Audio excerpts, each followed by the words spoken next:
여러분 안녕하십니까. 탐나는 주식 2PM 김영롱입니다. 안신혜입니다. 시장의 상승세가 오늘은 약간 꺾이는 모습입니다. 그리고 시장 후반으로 갈수록 낙폭이 좀 커지다 보니까 좀 걱정이 되고 있는 것 같은데요. 근데 지금까지 돌아봤을 때 워낙 최장 기간 동안 많이 오르기도 했었고 불확실성 완화라는 이 재료 가지고 언제까지 계속 오르기는 역시 무리가 있기 때문에 오늘 장에서는 좀 조정을 받는 게 아닌가 싶기도 해요. 그래서 올 것이 왔구나 이런 생각이 듭니다.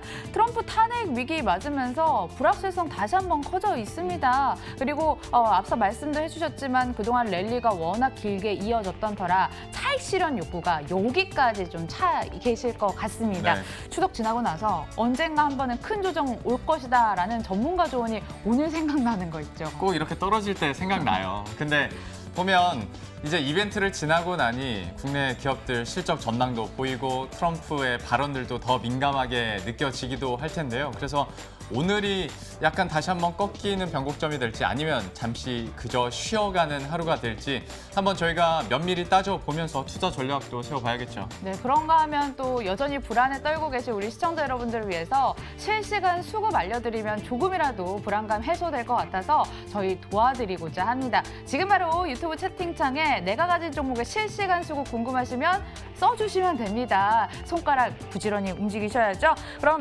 기다리는 동안 키워드를 통해서 탐나는 주식 2PM 시작해볼게요. 갈까요?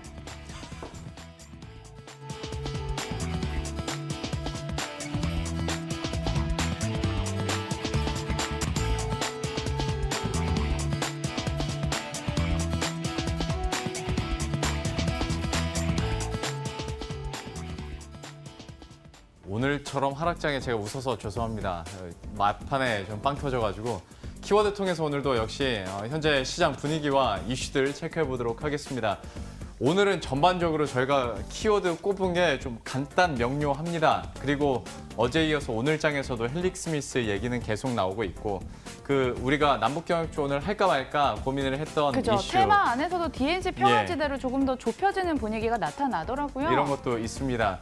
이 중에서 제일 첫 번째는 뭐부터 해볼까요? 바톤 터치, 물음표, 느낌표. 네. 요거 궁금합니다. 저도 일부러 이 물음표와 느낌표를 좀 해놨는데요. 지금까지 어떤 수급 상황을 봤을 때 그래도 연기금이 시장을 계속 이끌어주고 있다 얘기를 드렸잖아요. 물론 오늘 장에서도 순매수를 보이긴 했습니다만은 규모 자체는 많이 줄어들었습니다. 그런데 이 자리를 금융투자가 어제와 오늘 좀 적극적으로 사주고 있는 모습이기 때문에 연기금이 지금까지 열심히 달렸으니까 이제 바톤터치를 금융투자가 해줄 수 있을까? 근데 이게 아직 확정된 게 아니다 보니까 물음표를 계속 남겨놨고요. 그리고 여전히 좀 부담이 되는 것은 외국인의 매도 물량이 계속 이어지고 있다라는 거거든요. 지난 3거래일 동안 한 5,500억 원가량의 매도 물량이 계속 나왔습니다. 역시 불확실성들이 보이고 실적들이 보이고 하다 보니 매력도가 많이 낮아진 상황에서 외국인의 매도 물량이 분명히 우리 지수에게도 큰 부담이 될 수밖에 없는 상황인데요. 과연 이런 연속 순매도가 언제까지 이어질지도 한번 지켜봐야겠습니다. 수급상의 흐름들 이렇게 살펴봤고 그런가 하면 뭐 다른 키워드 뭐가 보이던가요? 지금 날씨와 딱 맞는 찬바람 불 때. 예, 이거는 어떤 종목군 뽑으신 거예요? 찬바람 불 때 바로 좀 생각나는 게 배당입니다. 이렇게 생각하시는 분들은 방송에 너무 오염되셨어요. 찬바람 불면 옷 껴 입으셔야 됐죠. 뭐 오염까지야. 의류주 말씀하려고 꺼내왔는데 의류주가 또 가을, 겨울철 성수기 앞두고 있잖아요. 계절적 효과도 받아볼 수 있을 테고 당장 3분기 긍정적인 호실적 전망도 하나둘씩 들려옵니다. 관련 종목으로 해서는 FNF가 최선우주로 증권사 탑픽으로 꼽혔더라고요. 2016년부터 역성장 없이 꾸준히 오르는 종목이기도 합니다. 그런가 하면 글로벌 사업 확장하는 빌라코리아도 있습니다. 이 시각 현재 1.68% 오름세 61,500원 가리키고 있고 그것도 아니면 화장품 사업도 잘 되고 있는 신세계 인터내셔널까지 거론이 되고 있습니다. 정말 추워지기 전에 이 의류주 가을템 맞는지 그 안에서도 어떤 종목을 껴입으면 될지 한번 알아보자고요. 잠시 후에요. 지난해 난 뭘 입었었나 입을 옷이 참 없고 저 옷 사고 패딩을 싶은 교복처럼 입고 다녔던 생각이 그런 나요. 계절인데 의류주에 대한 투자 의견도 잠시 후에 한번 들어보도록 하겠고요. 다음은 한숨. 네, 이거 한번 한숨이 여기까지 해보도록 들려오는 것 같아요. 아니, 왜냐면 요즘에 워낙 테마적인 움직임들의 종목군들 많이 얘기하다 보니까 좀 리프레시 시키는 차원에서 좀 다른 성격의 종목을 고르다 보니 어떤 종목이죠? 한숨 나오는 한샘 얘기를 한번 해볼까 해요. 한샘 같은 경우에 지난 1년 동안의 주가 흐름들을 보면 완전 데칼코마니거든요. 그러니까 정말 잘 나갔던 종목군 중에 하나인데 지난 4월 말 기준으로 해서 급격하게 주가가 미끄러지기 시작했습니다. 이때 그런데 되게 안타까운 게 그러니까 고점 찍고 내려오던 그 시기가 증권사에서 한샘에 대해서 목표 주가 상향 조정하던 그 시기였는데 이후로 지금까지 계속 미끄러지고 있는 거죠. B2B나 B2C 쪽으로의 매출이 계속 좀 감소하고 있고 앞으로의 기대감도 약간 많이 꺾인 상황인데요. 여기에 정부 정책에 대한 부동산 규제까지 워낙 강하게 나오다 보니까 한샘도 좀 악영향을 받아가고 있는 것 같습니다. 가뜩이나 이런 이유들로 인해서 오늘 장에서 또 증권사에서 목표 주가를 하향 조정하는 리포트도 나오는 모습이었는데 오늘 장에서도 1.6% 조정을 받고 있고 다시 한번 그 바닥권까지 내려왔습니다. 과연 앞으로의 한샘은 어떻게 될지 여러 가지 사건 사고들도 또 있었던 회사이기 때문에 앞으로의 흐름들 잠시 후에 오랜만에 전문가에게 한번 물어보도록 하겠습니다. 영롱 앵커 자꾸 라임에 욕심내는 거 보니까 네. 래퍼 아니면 시인 투자 추천드릴게요. 이왕이면 시인 쪽으로 저는 가도록 할게요. 마지막 키워드. 이것도 굉장히 시적인데요. 새벽의 기습은 기습. 어떤 내용인가요? 어제 불안했어요. 국제회계기준위원회에서 비트코인 관련해서 코인이 금융자산이 아니다라고 이야기를 했을 때부터요. 그래서 그런지 코인들 밤부터 하락 조짐 보이더니 새벽에 자다가 봉창을 두드렸습니다. 비트코인 한때 1,000만 원 깨졌죠. 그리고 10% 이상 폭락하는 코인들도 속출을 했습니다. 주식시장이라고 안전했겠어요. 암호화폐 관련 종목들 줄줄이 개장 직후 하락세 보였습니다. 수직 하강하는 모습, 그래도 지금 어느 정도 낙폭을 줄이는 모습까지 연출이 되네요. 근데 왜 암호화폐주들 크게 하락하면 이 회복세가 빨리 반등되지 않고 하락을 전전하는 경향이 크잖아요. 이번에도 그럴지. 그리고 또 고점에서 물리신 분들 어떡해요. 지금 손절매 해야 되나 고민하고 계실 것 같은데 저희 투자 타이밍까지 한번 도와드리도록 하겠습니다. 자, 이렇게 키워드 살펴봤고요. 전문가 모시고 이야기 나눠봐야겠죠. DB금융투자 압구정금융센터 이재우 DHP 연결합니다. 안녕하세요. 네, 안녕하십니까. 조입니다. 코인은 안 하시죠? 네, 저는 안 합니다. 네, 그럼 좀 사심 없이 말씀해 주실 것 같은데 이 몇 년째 물려 계신 분들은 손절을 고민을 하고 계실까요? 그런데 이거 제가 봤을 때는 손절 타이밍도 이미 너무 많이 지나가지고 관망 정도가 낫지 않을까? 이거 어떻게 바라봐야 될까요? 글쎄요, 이게 고가에 물리신 분들 같은 경우는 정말 답답하시겠는데, 어쨌든, 주식도 그렇고 비트코인도 그렇고, 그러니까 물리지 않는 게 가장 중요하죠. 물렸다라고 하면은 과감하게 이제 초기에 손절 대응하는 것이 사실은 이 주식하면서 무엇보다도 중요합니다. 근데 안타깝게도 이제 보유하신 분들한테는 정말 안타깝게 일단 국제회계기준위원회에서 화폐가 아니다. 이런 해석으로 인해서 주가 급락이 나왔는데 이게 이제 비트코인이 인기를 끌고 상승하는 그런 추세라고 한다면 단기 급락 이후에 올라갈 수가 있는데 사실은 하다 보면 이제 차트라는 거를 무시할 수가 없거든요. 차트 자체는 이미 꺾여 있는 그런 상황이에요. 이미 최근에 나온 반등은 장기로 봤을 때 어떤 낙폭과 되었다는 반등 정도의 이제 모습이고, 그리고 비트코인의 앞으로에 대한 전망을 예측하기도 쉽지는 않습니다. 왜냐면 각국의 이해관계도 걸려 있는 그런 부분들이기 때문에 예측하기 어렵다라고 하면.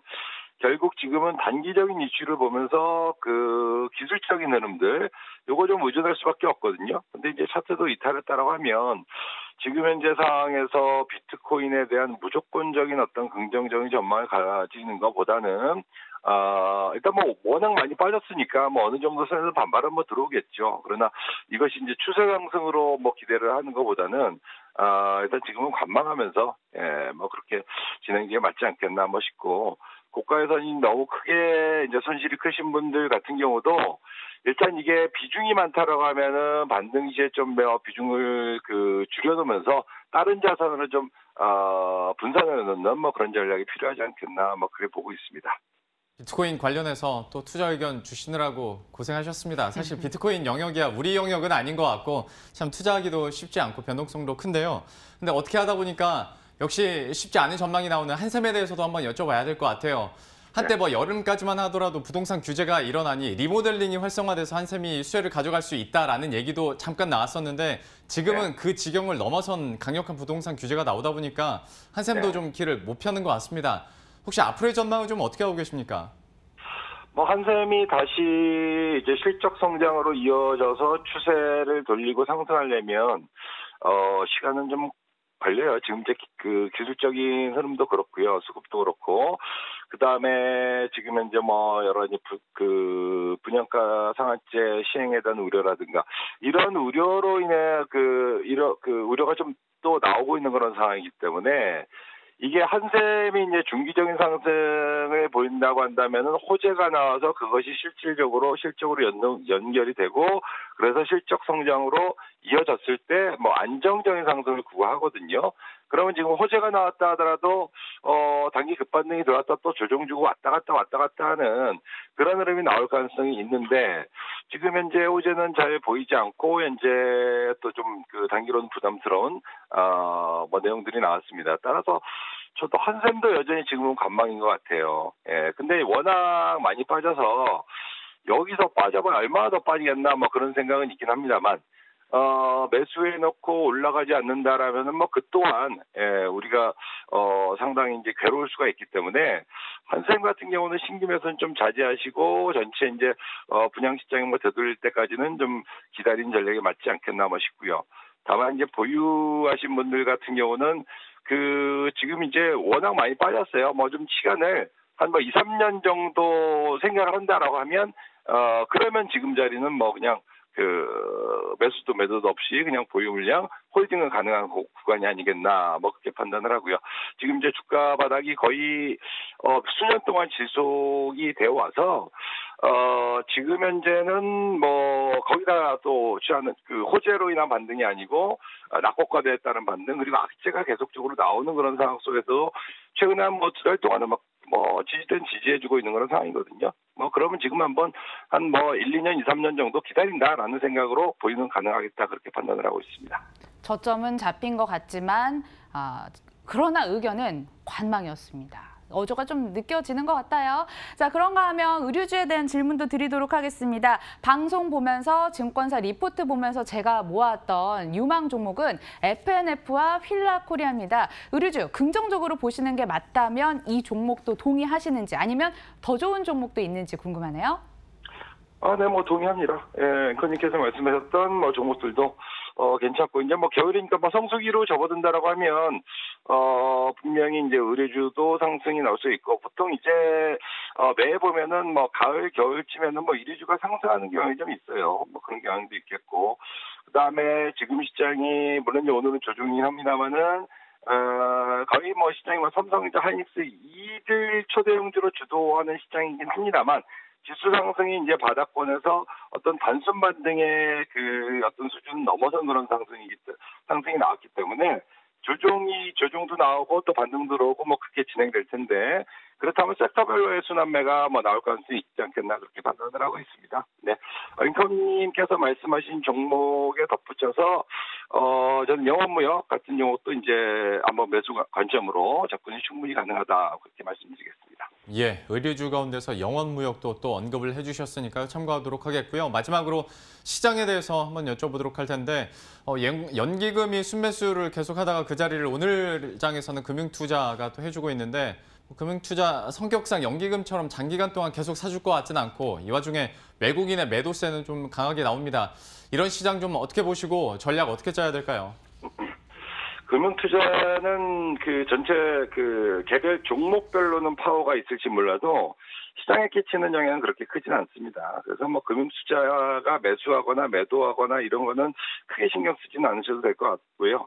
최근에 이제 거래소 시장의 흐름을 보면은 연기금의 파워가 좀 세죠. 근데 오늘도 일단 오전에 매도하다가 매수로 전환하면서 꾸준하게 매수를 하고 있고 다만 외국인 매도 규모가 크다 보니까 지금 현재 뭐 거래소도 좀 조정을 주고 있는 그런 상황입니다.